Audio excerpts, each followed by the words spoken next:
주님을 찬양하는 것이 기쁨이요 주님의 말씀 듣는 것이 세상의 그 어떤 것보다 귀한 것인 줄 알고 주님 전에 나왔습니다.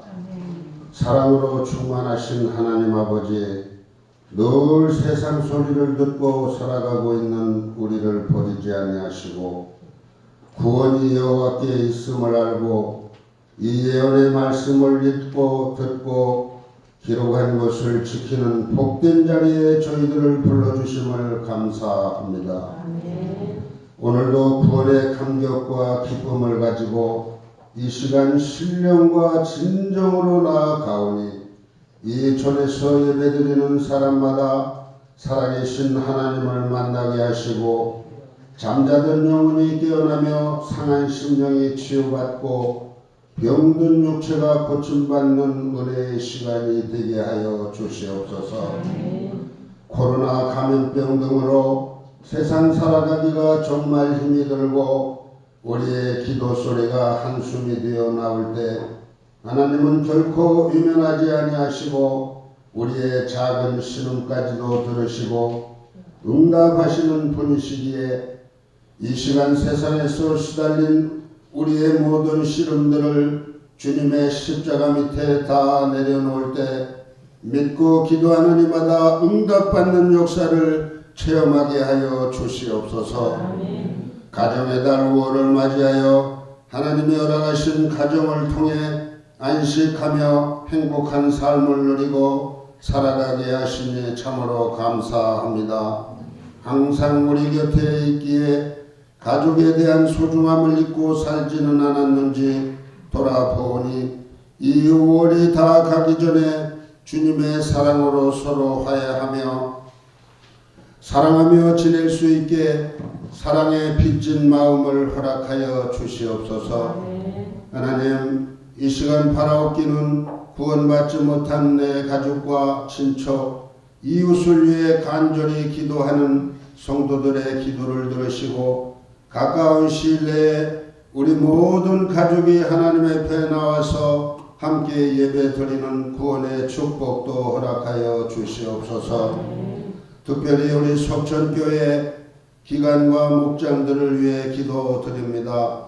교회의 진정한 숨은 주인공인 기관장님들과 목장장님들을 축복하여 주시옵소서.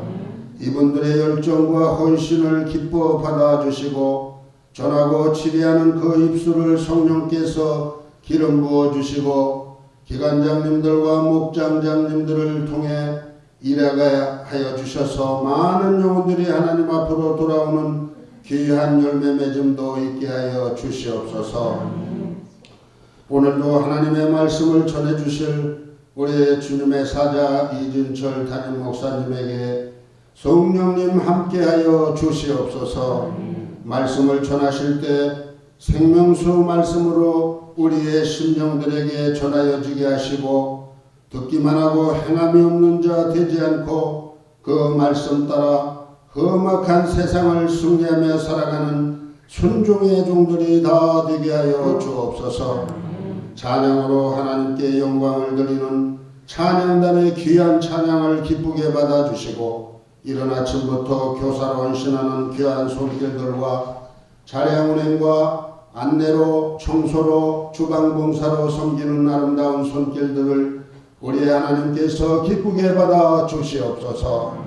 이 시간 주님께 드려지는 대한민국과 세계 모든 열방들의 예배와 특별히 우리 속천교회 송전에서 드려지는 모든 예배가 주님께서 흠양하시는 향기로운 의의 제사가 되기를 간절히 소망하오며 시퍼렇게 살아계신 우리 주 예수님의 이름으로 기도 올려옵나이다. 오늘은 한국교회가 어버이 주일로 지키는 날입니다. 그래서 제가 제목을 조금 전에 말씀드린 것처럼 가슴에 핀 꽃 사랑이라는 제목으로 어버이의 원형이신 하나님의 마음을 양육과 어버이 주일과 연결해서 본문 말씀을 살펴보고 이번 한 주간도 우리의 가정과 교회를 하늘가족 공동체로 세워가길 소망합니다. 먼저 지난주 양육의 목적에 대해서 말씀을 드리면서 양육의 목적은 그리스도의 몸을 세우는 데 있다. 이렇게 말씀을 드렸습니다. 그리고 그 내용을 다른 말씀으로 표현하면 그리스도의 장성한 분량에 이르는 데 있다. 이렇게 표현할 수 있고, 우리 교회의 표현으로 하면 우리의 가정과 교회 공동체를 하늘가족 공동체로 세우는 것으로 이해할 수 있다. 이렇게 말씀을 드리고 살펴보았죠. 기억하시죠? 양육의 목적입니다. 자, 그럼 이 목적이 이러하다면 그 방법이 어떠한가에 대해서 지난주에 이어서 잠시 또 살펴보길 원하는데, 오늘 본문은 우리 마음에 그리스도의 마음을 품으라 이렇게 이야기합니다. 그리스도 예수의 마음을 품으라는 거예요. 그리할 때 우리의 가정과 교회 공동체를 양육의 목적과 같이 하늘가족 공동체로 세워갈 수 있다라고 말씀하는 거예요. 자, 그럼 우리 마음에 그리스도의 마음을 품는 것이 무엇일까? 한번 이제 고민하게 되죠. 이 부분에 대하여 제가 3주에 걸쳐서 말씀을 살펴보기를 원합니다. 그 중에 오늘 본문은 그리스도 예수의 마음을 설명할 때에 하나님의 본체로 말씀합니다. 빌립보서 2장 5절 앞부분입니다. 읽습니다. 그는 근본 하나님의 본체시나. 이 말씀은 그리스도 예수님이 하나님의 본체시라는 거예요. 자, 그럼 하나님의 본체가 여러분 뭘까요? 하나님의 본체를 신학적으로는 이렇게 말씀합니다. 하나님의 본질적인 속성과 성품이다. 이렇게 말씀해요. 신학적으로요. 하나님의 본질적인 속성과 성품이다. 자, 그리고 이러한 하나님의 본질적인 속성과 성품을 하나님은 사람을 창조하실 때에 표현하고 계신데 하나님의 형상과 모양이라는 단어로 표현하고 계세요. 창세기 1장 26절 앞부분입니다. 읽습니다. 하나님이 이르시되 우리의 형상을 따라 우리의 모양대로 우리가 사람을 만들고, 이렇게 말씀합니다. 그러니까 하나님의 본질적인 속성과 성품은 추상적인 느낌이 들죠. 이 눈에 잘 안 잡히잖아요. 그죠? 안 보이잖아요. 손에 잘 안 잡히잖아요. 그걸 우리가 볼 수 있도록 뭔가를 말씀하시는데, 그게 뭐라고요? 사람을 만들 때 하나님이 형상과 모양으로 우리를 만드셨다. 이 말씀 가운데 말씀하신다 이겁니다. 이 말씀에서 오늘 주제와 관련해서 주목할 두 단어가 이 본문 창세기 1장 26절 앞부분에 있는데, 하나는 우리라는 단어입니다. 하나님이 이르시되 우리의 형상을 따라, 이렇게 말씀하는 우리라는 단어입니다. 이 말씀은 하나님의 본질적인 속성과 성품의 주인이 성부 하나님과 성자 하나님과 성령 하나님이심을 말씀하는 거예요. 그 중에서 빌립보서의 말씀으로는 성자 하나님이신 그리스도 예수님이 뭐라고요? 바로 우리 이 부분에 해당되고 본체이시라는 겁니다. 그래서 그리스도 예수님은 이 본체라는 말로 연결하면 하나님이시라는 거예요. 그리스도 예수님은 하나님의 뭐요? 본체시라는 거예요. 어떻게 하면 우리 가정과 교회 공동체를 하늘가족 공동체로 세울 수 있을 것인가? 그것은요, 그리스도 예수님을 하나님의 뭐로요? 본체로 인정하는 거예요. 왜 제가 이 말씀을 이렇게 지금 표현하고 있는가 하면, 우리가 그리스도 예수, 그리스도 하니까 어떻습니까? 자꾸 만만한 것으로 여기는 경향이 있어요. 달리 말해서 우리의 메시아, 우리의 구원자, 우리를 위해서는 모든 것을 희생할 수 있는 그리스도라는 이분으로만 생각하다 보니까 예수님의 그리스도 되심을 너무 가볍고 당연한 것으로 받아들인다 이겁니다. 그리고 하나님의 본체라는 사실을 망각해요. 그러나 우리의 그리스도이신 예수님은 하나님의 본체이신 거예요. 저는 이 말씀이 여러분에게 들려지기를 원합니다. 그리스도 예수는 하나님이세요. 오늘 어버이 주일을 맞이하면서 부모님을 대하는 모습에도 이러한 모습을 찾아볼 수 있습니다. 한없이 값없이 주시는 분이 우리 부모님이세요.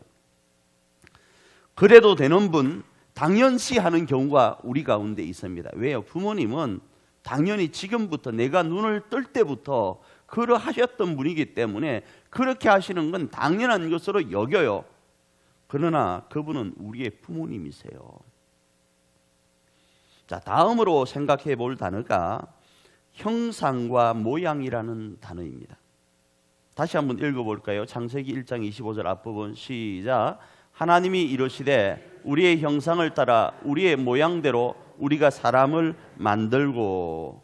자, 여기서 형상과 모양이라는 말씀을 여러분 오늘 세 가지로 살펴보려고 하는데, 첫째요, 형상과 모양이라는 단어는요, 하나님의 본질적인 속성과 성품인 본체를 시각적으로 표현한 단어예요. 하나님의 본질적인 속성과 성품인 본체는요, 영이신 하나님의 모습이에요. 그래서 형상화하기가 어렵습니다. 왜? 하나님은 영이어서 하나님을 본 자가 없잖아요. 여러분 하나님 보셨어요? 저에게 목사님 하나님 보셨어요? 그러면 내가 만일에 하나님 봤다면 이단이 돼요. 제가 어떻게 하나님을 봅니까?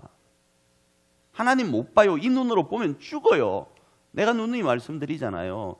우리는 하나님을 보기를 원합니다. 보여주면 믿는다 그래요. 그러나 하나님을 보는 순간 죽어요. 우리가 만든 하나님은, 우리가 만든 신은 우리가 볼 수 있어요. 그러나 우리보다 더 차원이 높으신 하나님은 안 보이는 게 사실이라고요. 그래야 믿을 수 있는 거예요. 그분이 영이셔서 그분의 본체인 하나님의 본질적인 속성과 성품은 볼 수가 없습니다. 그럼에도 하나님은 그 본체를 피조물인 사람에게 부여하시면서 시각화하는 거예요. 자신의 본질적인 속성과 성품을 시각화해서 사람에게 부여하시기 위해서 뭐가 필요한가? 형상과 모양이 필요한 거예요.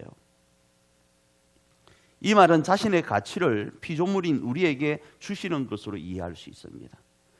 형상할 수 없는 어마어마한 겁니다. 여러분 옛날에 유행했던 게 어마무시하다는 말이 유행했잖아요. 이 어마무시한 하나님의 속성과 성품을 제한적인 사람에게 주셨다라는 거예요.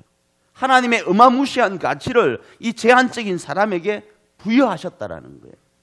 그게 형상과 모양이라는 단어 속에 포함되어 있는 내용입니다. 스스로 계신 절대자 하나님이 자신의 가치를 먼지와 흙에 불과한 우리를 위해서 시각화하셨다라는 것이 뭐라고요? 이 말씀이라고요. 이 내용이 여러분 100% 이해 안 될 겁니다. 왜요? 우리는 이 쪽방만한 머리밖에 안 되니까요. 77억 인구가 합쳐도 하나님의 발끝에도 쫓아가지 못합니다. 그런데 나 한 사람이 이 쪽방만한 머리로 하나님을 이해한다고요? 그럴 수 없어요. 그래서 100% 이해가 안 됩니다. 그런데 피조물인 우리가 이러하신 하나님을 이해할 수 있는 100%도 아니고 100의 하나도 아니고 만의 하나도 아니지만 이해할 수 있는 간격가 있습니다.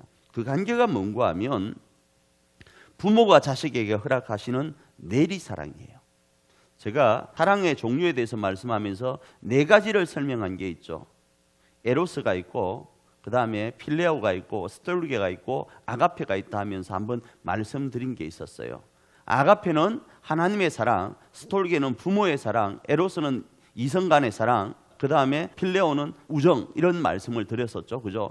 그 속에서 아가페 사랑을, 하나님의 사랑인 이 아가페 사랑을 가장 우리 가운데 그렇게 설명할 수 있는 단어가 100%도 아니지만 뭐 1000분의 1도 만분의 1도 아니지만 그 사랑이 뭔가 하면 스톨게라는 사랑이라고 말씀을 드린 적이 있어요.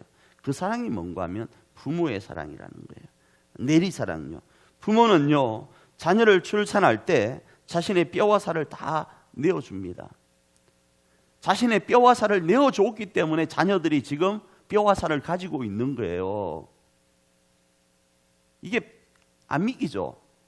이해가 잘 안 되죠? 자신의 진액을 쏟아서 자식에게 주었기 때문에 자녀가 지금 있는 거라고요. 이러한 모습은 아무것도 아닌 것이었던 창조의 법칙에 따라 흘려보내는 하나님의 모습과 닮아 있어요. 어마무시한 하나님이 후 불면 날아가고 없어질 먼지와 흙 같은 존재를 빚어서 사람을 만들었어요. 이 하나님과 사람은 차원이 달라요. 그런데 이 아무것도 아닌 곳에다가 생명을 부여하셨다고요. 형상과 모양을 부여하셨다고요. 부모도 마찬가지예요. 아무것도 아닌 존재, 없던 존재였습니다. 그곳에다가 자신의 뼈와 살을 허락하고 자신의 진액을 쏟아서 자녀가 출산되도록 했다고요. 그게 하나님의 법칙이에요. 부모도 몰랐을 거예요. 자녀도 몰랐을 겁니다. 오늘 어버이 주일을 맞이하면서 어버이에게 감사하는 시간이기도 해야 되겠지만 하나님이 디자인하신 어버이는 어떠해야 되는지를 물어본다면요. 어버이 여러분, 여러분께서 어떤 존재인지를 아시길 바라요. 하나님께서 자신의 본질적인 속성과 성품인 본체를 시각적으로 묘사한 것 같이, 표현한 것 같이 여러분은, 어버이인 여러분은 여러분의 자녀에게 이러하셔야 돼요. 부모는 그래야 된다고요. 오늘 어버이 주일이니까 꽃을 달았습니다. 맛있는 거 먹었을 겁니다. 용돈 받았을 겁니다. 그게 아니고요. 어버이 주일은요, 내가 하나님 앞에 어버이로 살아왔는지도 생각해 보아야 되는 날이라고요. 그리고 참 어버이의 모습으로 나아가려고 몸부림치는 시간이기도 해야 돼요. 그 속에서 다시 말씀드릴게요. 나의 뼈와 나의 살을 다 내어주는 삶요, 그 삶을 사셔야 돼요. 어버이이기 때문에요. 나의 진액을 쏟아서 자식에게 줄 알아야 돼요. 그런데 지금은 어떻습니까? 그렇게 살기가 쉽지 않죠. 그러나 어버이는 그러셔야 된다고요. 자녀 여러분, 여러분도 어버이에게 오늘 제가 잘하라고 말씀 안 하겠습니다. 그건 너무나도 많이 들어서 여러분이 그 이야기 하는 순간 귀를 닫아버리더라고요. 그런데요, 자녀 여러분, 여러분들도 이제부터 이런 부모가 되기로 결단하세요. 부모 되는 준비를 좀 하시라고요. 그때 가서 결혼해서 애 생기니까 놓고 보니까 내가 부모 되는 것 말고 지금부터 그 자녀에게 뭐요? 나의 살과 뼈를 물려주겠다. 내 진액을 쏟아내겠다고 생각 지금부터 하시라고요. 그때가 되면 늦습니다. 둘째, 형상과 모양을 이렇게 시각적으로 표현한 이유는 닮았음을 알리려는 단어로 이해할 수 있습니다. 앞에서 살펴본 것과 같이 하나님은 자신의 본질적인 속성과 성품인 본체를 우리에게 허락하셨습니다. 창조주로서 피조물인 우리에게 말입니다. 바로 이러하셨다라는 것은 단순히 하나님이 눈이 있고 하나님이 코가 있고 하나님이 입이 있다, 이렇게 여러분 자꾸자꾸 이해를 하는 경우가 있어요. 그죠? 우리가 우리의 형상과 우리의 모양대로 사람을 만들고 하니까 우리의 모양이 코가 있으니까, 우리의 모양이 귀가 있으니까, 우리의 모양이 눈이 있으니까, 아하, 하나님도 눈이 있고 귀가 있고 코가 있고 우리처럼 생겼는 모양이다, 이렇게 생각을 하는 분이 계세요. 또는 비슷한 생김새를 말하려고 한다 생각하고 그냥 하나님은 나처럼 못생겼는 모양이다, 하나님도 나처럼 잘생겼는 모양이다, 이렇게 생각하는 것으로 이해할 수 있습니다. 그러나 이 말씀은요, 닮아도 너무 닮았다라는 말씀을 하려고 하는 거예요. 형상이나 모양이나 비슷한 말 아니에요. 그죠? 어버치나 매치나 그거 아니겠어요? 잘생겼다 이진철 같은 말 아니겠어요? 그죠? 그죠? 너무 크게 웃으면 내가 이상하잖아요. 왜 두 단어가 같이 나올까요? 닮아도 너무 닮았다는 이야기예요. 이 말은 하나님의 자녀라는 거예요. 그래서 하나님은 자신이 만드신 모든 자연 만물을 우리가 자녀이기에 위임하시고 다스리게 하신 거예요. 창세기 1장 26절 풀버전 봅니다. 읽습니다. 하나님이 이르시되 우리의 형상을 따라 우리의 모양대로 우리가 사람을 만들고 그들로 바다의 물고기와 하늘의 새와 가축과 온 땅과 땅에 기는 모든 것을 다스리게 하자 하시고, 이렇게 말씀하는 거예요. 그러기에 형상과 모양이라는 단어는 우리가 하나님을 닮은 자녀라는 사실을 하나님은 우리에게 표현하고 계신 단어로 볼 수 있는 거예요. 이러한 표현은요, 목사님 억지로 끼우는 거 아닌가요? 아니요. 첫사람 아담의 고백에서도 발견할 수 있습니다. 우리가 잘 알듯이 하나님의 형상과 모양으로 지원받은 사람이 누굽니까? 아담 아니겠어요? 그 아담이 누구를 넣는가 하면 가인과 아벨을 낳아요. 누구요? 가인과 아벨. 교회를 안 다녀도 이 단어는 많이 들었죠. 세상에서도 드라마로도 만들기도 하니까. 그런데 우리가 아는 것처럼 슬프게도 가인이 누구를 죽입니까? 아벨을 죽입니다. 이러한 가인의 모습 속에서는 아담에게 주어진 하나님의 형상과 모양은 보이질 않습니다. 성경에서 가인과 아벨은 이미 죽었으니까 가인에게서 하나님의 형상과 모양, 아담의 형상과 모양이 있다고 말씀 언급하지 않는다 이겁니다. 그런데요, 아벨을 죽이고 아벨 대신 태어난 사람이 누구죠? 셋이라는 사람이 있습니다. 하나님은 이 성경을 통하여 아담이 셋을 어떻게 부르고 있는지를 말씀하는데 다음과 같이 아담은 고백합니다. 창세기 5장 3절입니다. 읽습니다. 아담은 130세에 자기의 모양 곧 자기의 형상과 같은 아들을 낳아 이름을 셋이라 하였고, 무슨 말이죠? 닮아도 너무 닮은 아를 하나 낳았는데 그 아 이름이 셋이라는 거예요. 하나님이 우리의 형상과 우리의 모양으로 사람을 만들자 할 때 닮아도 너무 닮은 사람을 하나 만들어야 되겠는데 그 사람이 누구라고요? 아담이라고 이야기한 거와 마찬가지라는 거예요. 아담의 자녀가 누구라고요? 셋이라는 이야기를 하려고 하는 거예요. 아담과 너무 닮은 사람이 누구인가? 셋이라는 이야기를 하려고 하는 거예요. 이 부분이요. 이 말씀이 다시요, 아담의 본질적인 속성과 성품을 셋이 이어받았다라는 거예요. 결국 이 말씀은요, 우리 안에 하나님의 본질적인 속성과 성품인 본체가 부모님으로부터 계속 계대되어 오는 거예요. 그렇게 부여되어 오는 것으로 이해할 수 있는 거예요. 그래서 이런 말이 있잖아요. 자식은 부모의 거울이라 그러죠. 자식은 부모의 거울이고 부모는 자식의 모양과 형상이라고 이야기하는 것과 같은 거예요. 자, 세 번째로 형상과 모양을 시각적으로 표현한 이유는 그 목적을 알리려는 데 있습니다. 왜 하나님이 우리의 형상과 우리의 모양으로 사람을 만드셨을까? 이 왜 형상과 모양이라는 단어를 쓰셨을까? 그 목적하는 바가 있을 거예요. 그 목적이 무언가 하면 창세기 1장 26절 우리 다시 한번 풀버전으로 읽습니다. 하나님이 이르시되 우리의 형상을 따라 우리의 모양대로 우리가 사람을 만들고 그들로 바다의 물고기와 하늘의 새와 가축과 온 땅과 땅에 기는 모든 것을 다스리게 하자 하시고, 이렇게 말씀합니다. 무엇입니까? 하나님께서는 자신이 창조하신 피조세계를 자신의 형상과 모양으로 지음받은 우리가 다스리도록 위임하시는데 이 형상과 모양의 목적이 있는 거예요. 그리고 피조세계를 어떤 마음으로 다스릴지를 말씀하실 때 이 형상과 모양이라는 단어 안에 또 포함시켜 둡니다. 하나님의 본질적인 속성과 성품이 조금 전에 제가 형상과 모양으로 뭐됐다 시각화되었다 말씀드렸잖아요. 그렇기 때문에 이 형상과 모양 안에는 하나님의 본질적인 속성과 성품이 녹아 있는데 이 모든 피조세계를 뭘로 다스릴 것인가? 하나님의 본질적인 속성과 성품으로 다스리게끔 하려고 형상과 모양이라는 단어를 시각화해서 우리에게 주었다라는 거예요. 자, 그러면 이렇게 이야기할 겁니다. 그 시각화된 하나님의 형상과 모양을 앞으로 넘어가서 본질적인 속성과 성품으로 말할 때 이 본질적인 속성과 성품을 신학적으로는 뭐라 말하는지를 한번 살펴보면 그 신학적으로 말씀하고 있는 하나님의 속성과 그 성품을 통하여서 피조세계를 우리가 다스릴 수 있겠죠. 이 주제와 관련해서 우선적으로 말씀드릴 수 있는 하나님의 속성과 성품은요, 거룩입니다. 우리가 잘 알고 있는 것처럼 거룩이에요. 레위기 20장 26절입니다. 읽습니다.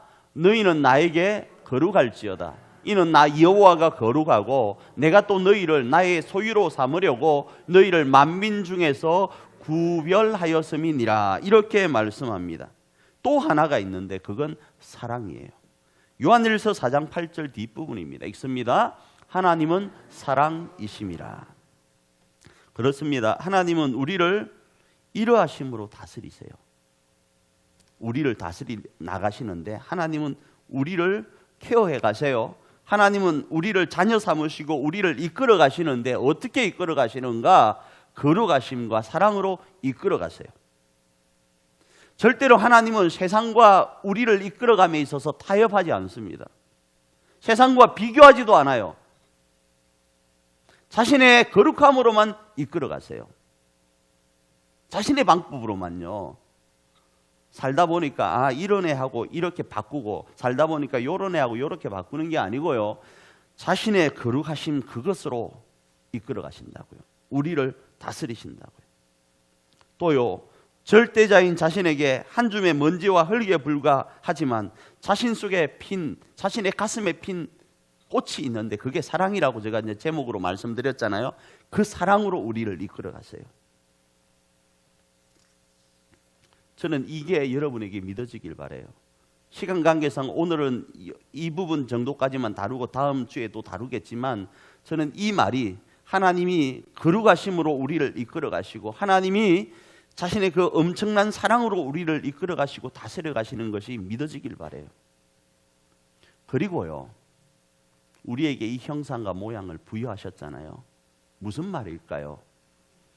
하나님은 피조 세계를 우리에게 위임하시면서 너희도 이 거룩함으로 이 사랑으로 이 세상을 다스리라는 거예요. 여러분이 다스리는 세계가 어딘가요? 하나님이 지금 여러분에게 맡기신 피조 세계가 어딘가요? 여러분의 가정이라고요. 여러분의 이 교회라고요. 뭘로요? 세상과 비교하면서 우리 가정 다스리는 것 아니라고요. 세상에서 이야기하는 왜곡된 사랑으로 우리 가정을 다스리는 것 아니라고요. 우리 교회를 세상의 관점으로 세워가는 게 아니라고요. 세상의 사랑으로 우리 교회를 세우는 게 아니라고요. 우리의 가정과 교회를 세상의 계산기로 비교하고 계산하는 모습이 아니라 하나님의 거룩하심으로요.